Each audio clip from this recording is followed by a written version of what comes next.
All right, perfect. Well, thanks for sharing with us today. I'm excited about your music. Yeah, absolutely. So let's see on the peanut gallery here. Kimberly, Oh, where are you? And who will you hug today? I keep wanting the right answer here, but I never get it. So I'm exactly where I say I am, and I'm right here today, and I'm gonna hug you. oh, that's good. See? Yeah. You like that? Morning. Morning. That's his fault. He Yeah, gets that. it is. Mhm. All right. And That was a kiss. it was. It was. Oh, Andrea, how are you? I am the way I say I am, and today I'm inspired. awesome. Yay. Well, Outstanding.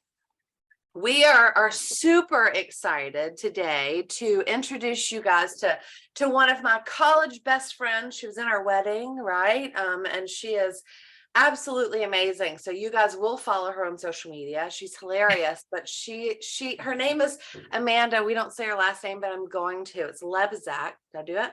Is that right? Yeah. But we're just going to go with Amanda from here on out. But so I'm going to read you her bio really quickly before we let her get started. So selling over $200 million in real estate is no small feat.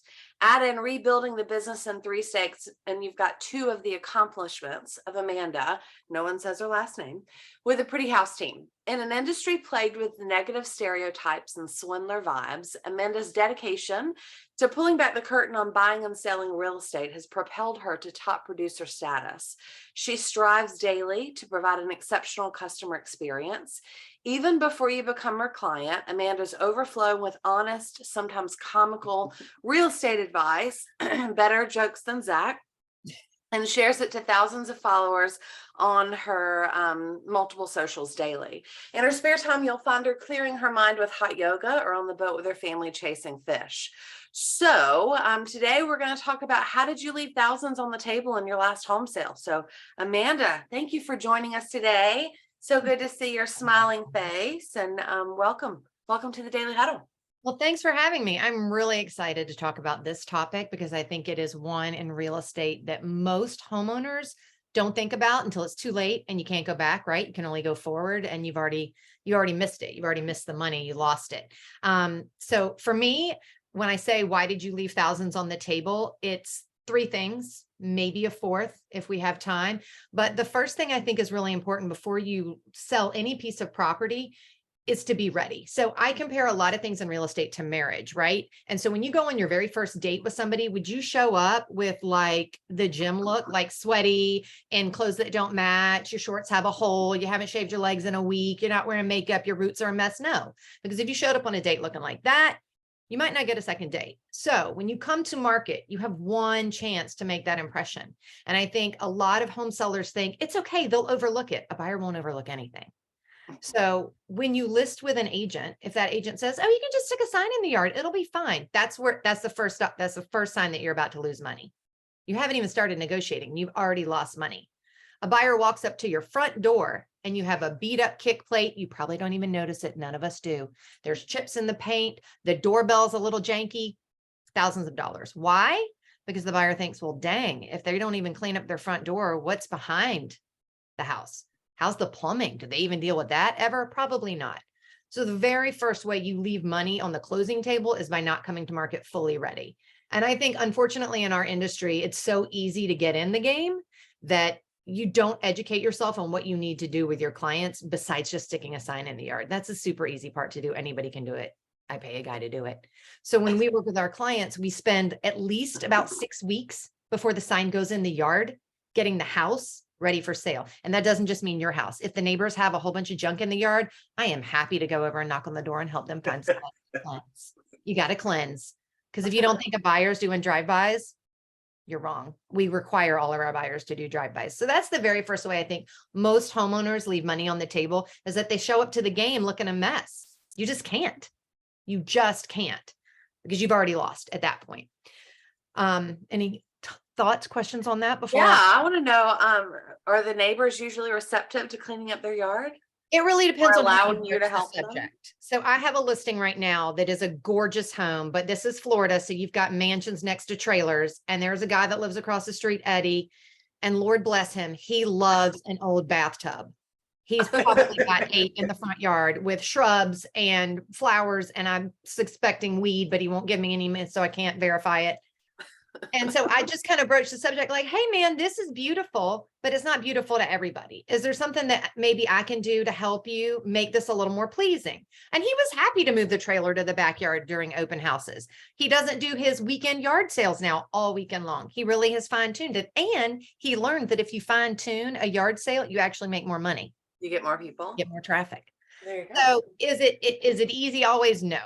I don't think a phone call goes well. A note does not go well. You have to just knock on the door and be willing to say, hey, I need your help. Like Yeah. you don't see what other people see, and I just need your help.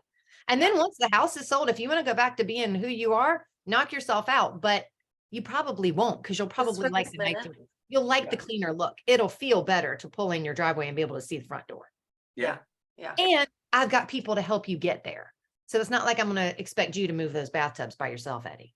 You can move the Huge bath- tip, big tip. Yeah. Yeah. I know we do drive-bys before we ever buy any property, right? Or Google home, like everything, and just You've see, got at a you know, minimum. are there you've got to kids Google here? Is Street it View. loud? Is it quiet? What does that look like? Yeah. What does it look like on a Friday afternoon at 8 o'clock at night? Like, can you walk your dog in that neighborhood? These are things your realtor legally can't tell you. So you have to do that as a buyer. But I think that's where you first start losing money, is if you don't bother to get your act together. I think the second place that people start losing money is on the price. So everybody thinks their house is the nicest one in the neighborhood. And it is. I am sure. Listen, my house is the nicest house in the neighborhood. 100%. Way better than Nancy's down the street. Mhm. But wiggle room is definitive. There, you can look at data and see how much wiggle room you really need to have. So and again, it goes back to our industry educating people, but when you go to list a house, it's like getting married. Where you date, if you date outside of your league, you're never going to get engaged. So if you price outside of your competition, you're never going to get an offer. If your house is worth, let's say $800,000, and I go in to list with you, and my wiggle room suggestion is no higher than 810, and you tell me I want to list at 875, you're competing with a $900,000 house. So typically with that seller, I'll say, you know what, that is a great value. Why don't we go look at the house down the street that's listed for 875, and let's see how you'd compete with that. And when you show them something like that, then they'll say, oh, damn. I see Maybe you. not. I see you. So then you come back down to reality. Now, there's also data that'll show a house that is overpriced will sit for longer. So can you test the market? Sure. The market's really weird, especially right now. You can test, but you've got about 6 days to test. You don't have 30 days to test. Because what happens as a human being, if you see a house that has been on the market for 90 days, what do you think? Something's wrong with it. Something's wrong with it. Yeah. That house.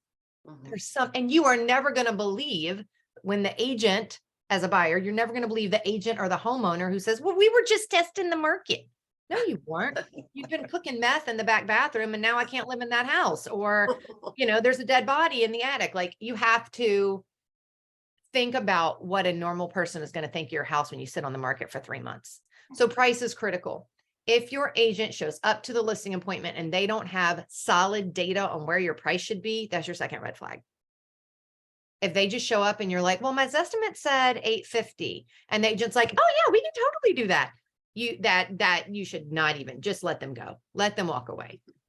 Because that's a really difficult conversation, right? To have with somebody, to tell them that what they think their house is worth is not what the market is willing to bear. So if a person doesn't come prepared to have that conversation, how prepared are they to negotiate for you?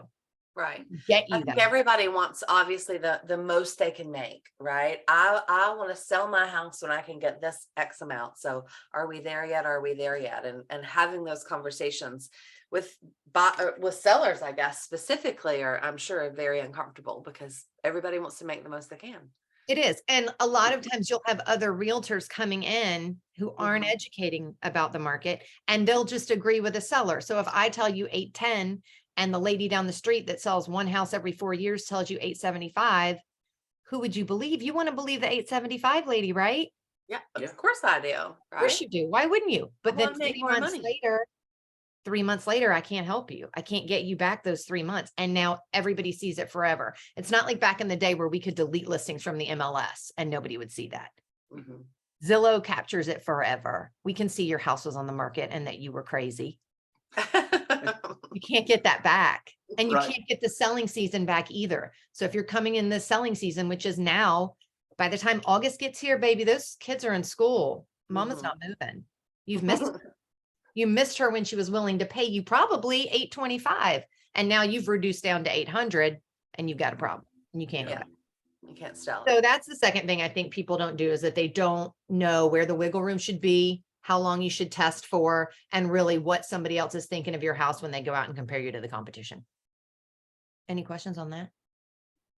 You have any questions? I'm churning, we're sitting here thinking about making changes and we're in the season, but we're not ready. So we got it might be next year before we can think about that. So, Zach's like, are we learning. selling? Are we not Yeah. selling? that's where we all live there, right? Yes, I feel like- absolutely. Well, My especially with the real estate market for the past few years. I mean, everybody's like, is it now? Yeah. Is it coming back? Should The it go great now? news is you missed the party, right? Like the great news is, I know it sounds negative, like you missed the party. You didn't show up to the New Year's Eve party. You didn't maximize on the insane market, but that party's over. You got to let it go and move on. But now you have time on your side because there are buyers that are coming back to market because they realize I'm never going to see the 2 to 3% interest rate again. I'm not going to see that in my lifetime, guys. Like, Right, yes, I know. ship has sailed. So they're getting used to, oh, okay, 5 to 6% is okay. So you do have time on that, but yeah, no, we went and looked at a house yesterday and then walked in and Michael's like, I think we could list the house. And I'm like, have you looked around? Last time you walked in our front door, because there are wasps that have lived there for, I don't know. Right. So You need a quick that's- site. Everybody is the same, but that's really important. Like, don't let your realtor get you excited just to stick a sign in the yard because it's not good. The third thing that I think is the biggest thing that is the biggest headache, because all realtors are the same, right? Like we all think that, is only interviewing one agent. I don't know. I would say 9 out of 10 times when I go to a listing appointment, I'm the only agent they're meeting with. And so if you only meet with one agent, how do you know what you're getting? You have nothing to compare it to. You don't know what they're doing for the commission. Have you asked? Do you even know what to ask? Right. So if you go in and she says, well, my commission is, well, are you aware that there's no industry standard? Are you aware that a 5, 6, 7% commission is not what everybody has to charge? Probably not, because our industry has done an incredible job of making you think we have to do something, and we don't. We're like Pretty Woman. We say who, we say when, we say how much. Yeah. There So you go. when you meet with a second agent who has their act together and shows you, like when I meet with sellers, I do a you choose commission structure. So I show you 3 different commission percentages and everything that we do for those things. And then you have the power to choose. Do most of the sellers choose the top commission? Yes, because they want me to work day and night to find the highest and best buyer for that house. But I'll give you the option. Right.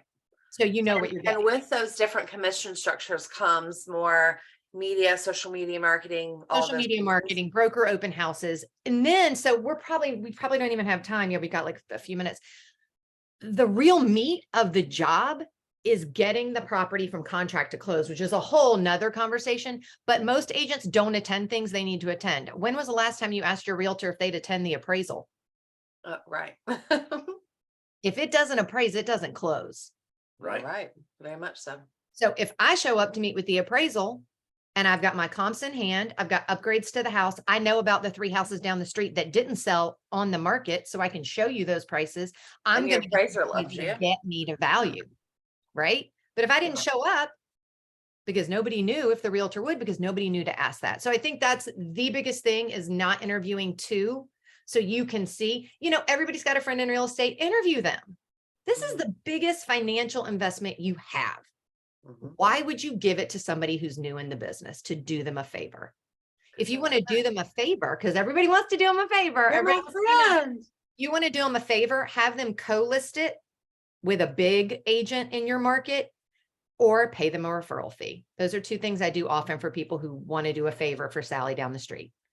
I think Maybe- that's a great suggestion. So say that again, because I do think our natural tendency, especially with real estate, right? It's a little different with the financial planning world. People don't care if you're their friend when you get to that point, but with real estate, I think it does, right? I think people are like, oh, my best friend, my sister, my neighbor just got their real estate license. I want to give her a chance because selling a house is just selling a house is just selling a house, right?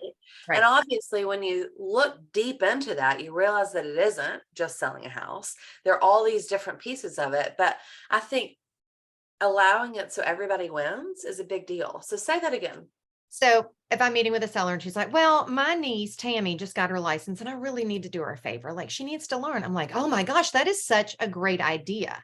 But why don't I suggest this? Before you give the full listing to Tammy, why don't I bring her on as a co-list agent with me? As a veteran in the business, she can follow along in the process.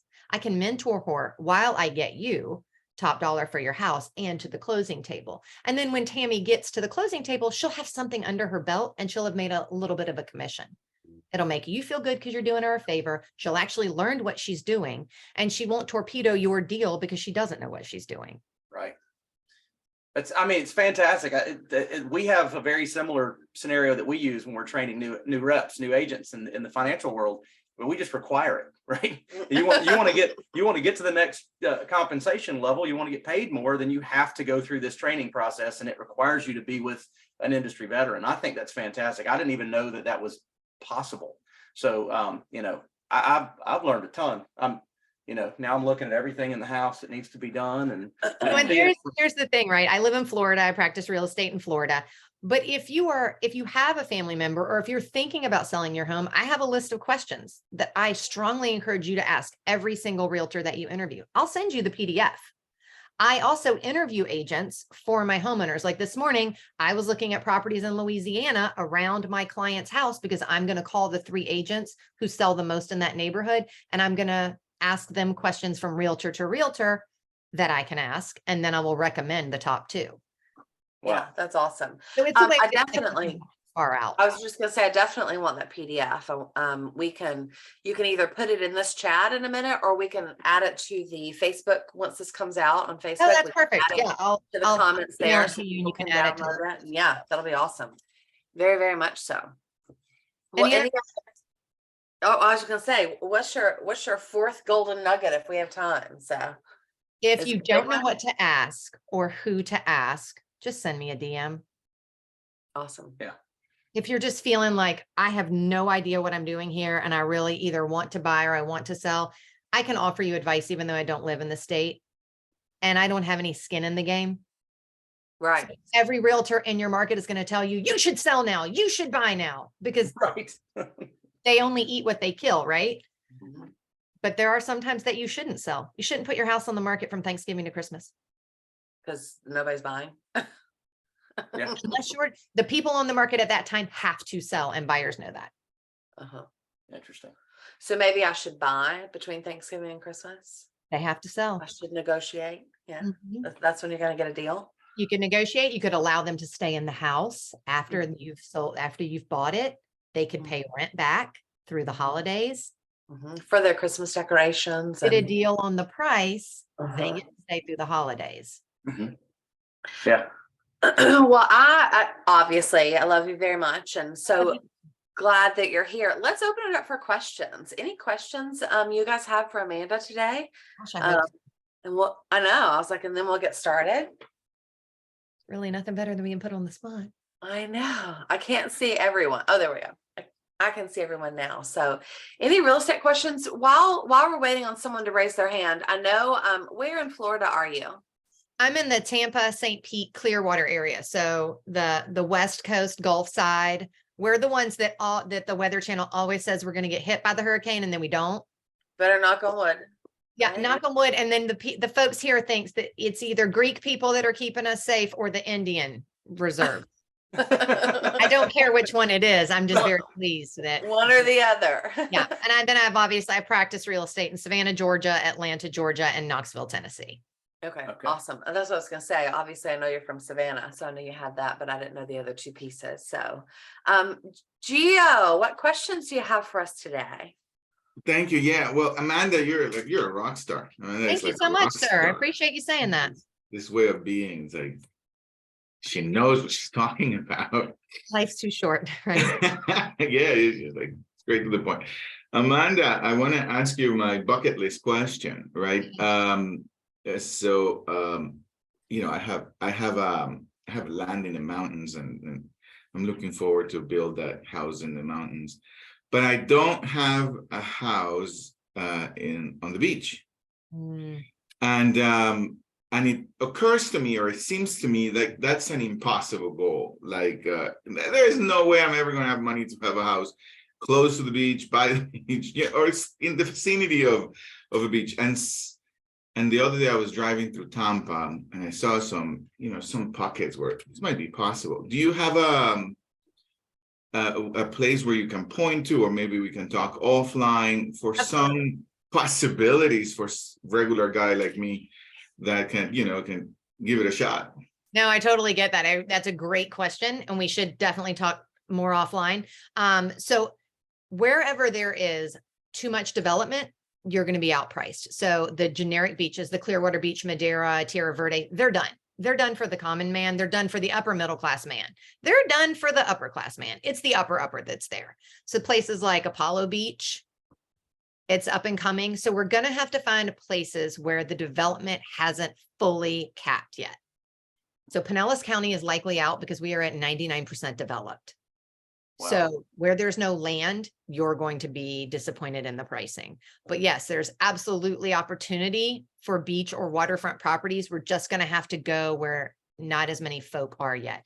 And then, and you didn't hear this from me, but if we don't find something you love in Florida, look in Mexico. I mean, I can't believe the pricing. I have a client right now who's like, show me something comparable. Show me something comparable. I'm going to build in this beautiful island in Mexico. And I just keep sending her things. And she's like, what are you talking about? I'm like, listen, this is America. If you want to stay in America, you need to pay this price. But I mean, the prices are insane right now in a couple of islands in Mexico. So Wow. if you want to stay in Florida, though, there's certainly an opportunity. We should talk offline about pricing and needs and the dream and all of that. Yes, thank you. So your info would be in the chat, I guess, or where would I get your info? I will definitely put it in the chat, and we also have it on our Facebook group as well. So we'll put it in both places. Yeah, absolutely. So let me start working on this little chat thing. You can see if there are more questions. All right, guys. Anybody else have anything else for Amanda? I tell you now, the social media posts are fantastic. I mean, I usually am driving and I start to hear Amanda talk in the passenger seat because Kimberly's got a new video up on her phone while we're going down the road. Thanks, Gia. And but no, I just good humor, great information all the time. So definitely do follow. I appreciate that. I work really hard on that. She cleans toilets on TikTok sometimes, and talks about her homeowners. Do they ever get mad at you when you share So their I've had life? more, so I've added into my listing agreement when I speak with them, because a lot of clients come from social, and I'll ask at the beginning, how do you feel about being part of my social world? And if you're not comfortable, I totally understand that. And more likely than not, they want to be on, but they just don't want to be shown. Yeah, they just don't want to be shown in any kind of negative light. So most of my content is made after the sale is done. So they can see themselves and they see the joke and they think it's hilarious, but they've already made their money. Right. Right. So they still love you regardless. Yeah, they right? do. They do. It's And I don't over and ever, it's done. you know, I think a lot of realtors get really famous because they make fun of the consumer. They make fun of people that want to learn about buying or selling or investing in real estate. And I really think that's a disservice, because why would you want to work for somebody that all they do is make fun of you and make you feel stupid? So most of my social media, while it will always have like a humor level to it, is about, I either make fun of people in my industry or I'm trying to teach you something that I just can't get across by saying it out loud. So I have to show you, like the toilet cleaning thing. Yeah. It's important, right? It's pretty important. People look, put your toilet seats down too before showing. People care. It just matters, right? It's like that kick plate. Well, we appreciate you coming so much. Amanda's email is over here in the chat, and I'll make sure that we post it and tag it on social media. And then you'll send me that PDF, and I will add that as well. So, but thank you for joining. Thank you for having me. I really had a good time. Yeah, me too. Well, guys, Amanda, again, you want me just to email you, or do you have a phone number I can call you? 'Cause I'm Email not- is great. Email is great. All right.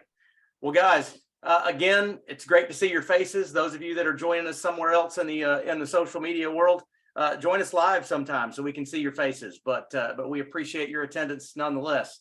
But let's sign off with remembering our 8 tenets that we focus on, right? Love, laugh out loud, stress less. Like Amanda said, life is too short. Eat mostly plant-based. Take care of yourself. Give, sleep, move. The more you move, the better you feel. And lastly, check yourself before you wreck yourself. Take your pause. So guys, again, happy Monday. Let's go out and conquer this. So we will see you guys same time tomorrow. Bye, guys.